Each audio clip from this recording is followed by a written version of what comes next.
اعوذ باللہ من الشیطان الرجیم بسم اللہ الرحمن الرحیم وَيَسْأَلُونَكَ مَاذَا يُنْفِقُونَ قُلِ الْعَفْوَ كَذَلِكَ يُبَيِّنُ اللَّهُ لَكُمُ الْآيَاتِ لَعَلَّكُمْ تَتَفَكَّرُونَ صدق اللہ العظیم وصدق رسولہ النبی الکریم ونحن علی ذلک لمن الشاہدین والشاکرین والحمد للہ رب العالمین۔ پچھلے درس میں شراب کی حرمت اور اس کے نقصانات اور شریعت کی نظر میں اس کے جو سزائیں ہیں ان کو ذکر کیا گیا تھا۔ اسی آیت یعنی سورہ بقرہ کی آیت نمبر 219 کا دوسرا حصہ آپ کے سامنے پڑھا ہے، اس کا ترجمہ سماعت کیجیے۔ وَيَسْأَلُونَكَ مَاذَا يُنْفِقُونَ، وہ آپ سے سوال کرتے ہیں کہ کیا خرچ کریں۔ قل، آپ فرما دیجئے، العفو، جو زائد ہو وہ خرچ کر دیں۔ كَذَلِكَ يُبَيِّنُ اللَّهُ،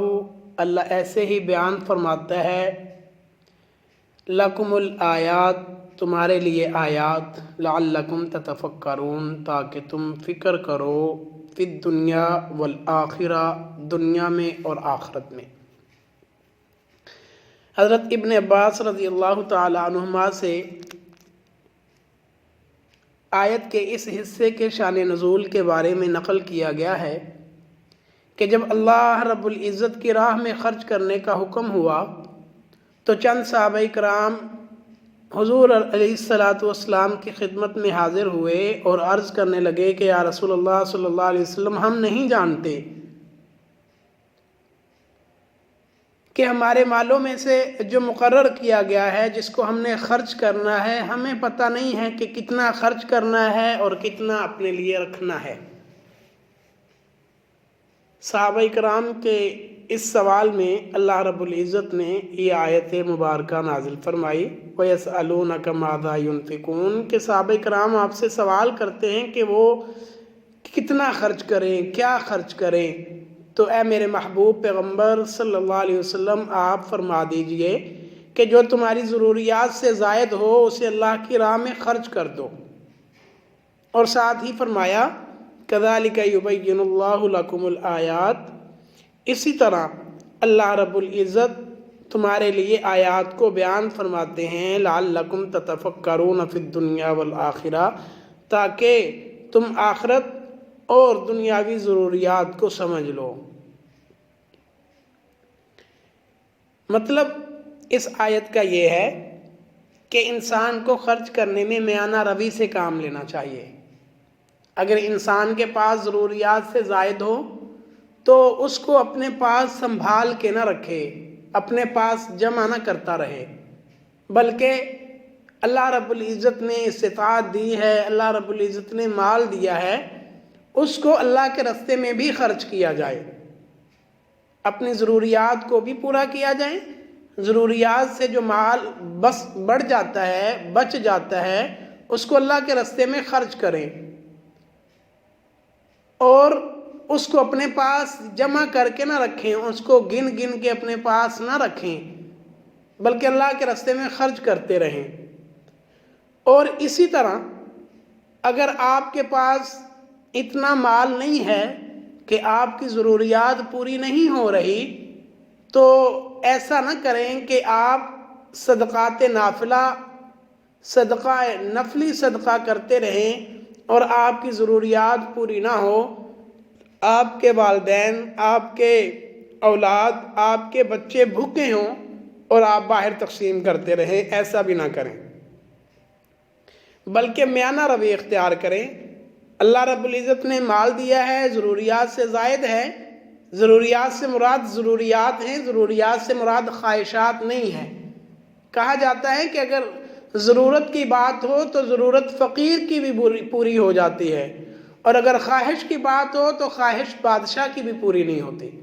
لہٰذا ضروریات پوری کی جائیں، اس سے علاوہ جو مال ہے اس میں سے اللہ کی راہ میں بھی خرچ کیا جائے۔ اور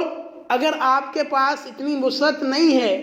تو اپنے آپ کو اپنے اہل عیال کو، اپنے بیوی بچوں کو مشقت میں نہ ڈالیں بلکہ ان کے اوپر خرچ کریں۔ جب اللہ تعالیٰ وسعت عطا فرمائیں تو پھر دوسروں پر بھی خرچ کریں۔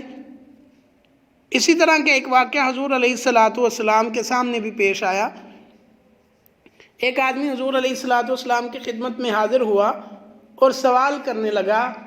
اور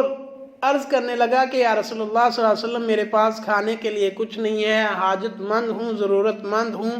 مانگنے کا شوق نہیں، بس مجبوری کی بنا پر ہاتھ پھیلایا ہے۔ تو حضور علیہ السلام کے پاس جو صحابہ موجود تھے ان سے حضور علیہ السلام نے فرمایا کہ اس کی مدد کی جائے، اس کو کچھ دیا جائے۔ تو ایک صحابی نے سونے کا سکہ نکال کر اس کو دیا۔ اس کی موجودگی میں ہی ایک اور اسی طرح مانگنے والا آ گیا، اس نے آ کر سوال کیا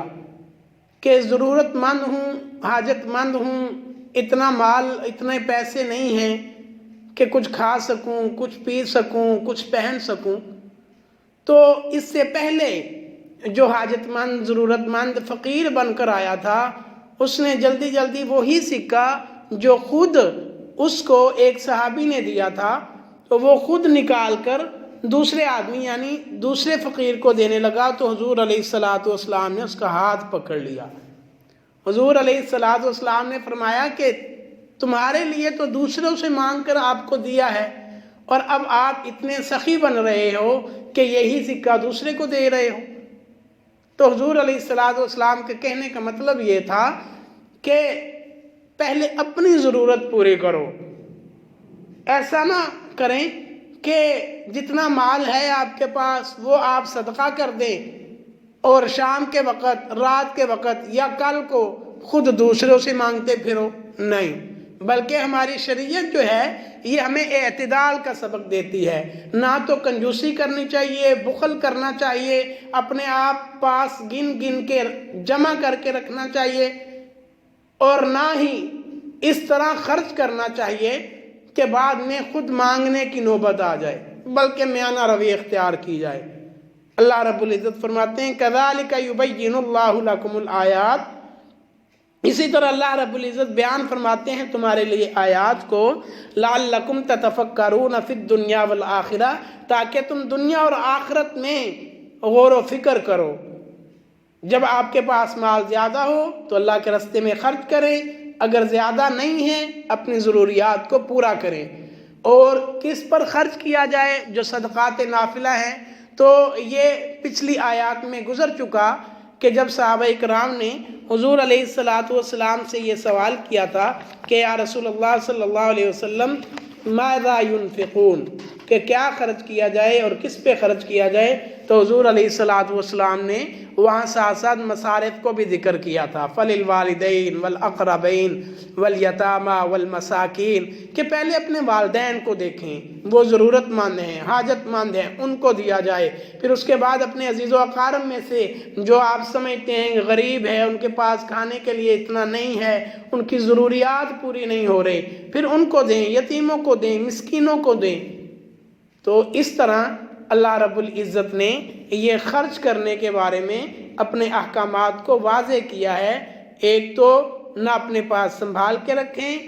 گن کے رکھیں، جمع کر کے رکھیں، اور نہ ہی اس قدر خرچ کریں کہ پھر بعد میں ہاتھ پھیلانے کی نوبت آئے۔ اللہ رب العزت ہمیں شریعت مطہرہ کے بتائے ہوئے احکامات پر عمل کرنے کی توفیق عطا فرمائے۔ الحمدللہ رب العالمین والعاقبۃ للمتقین والصلاۃ والسلام علی سید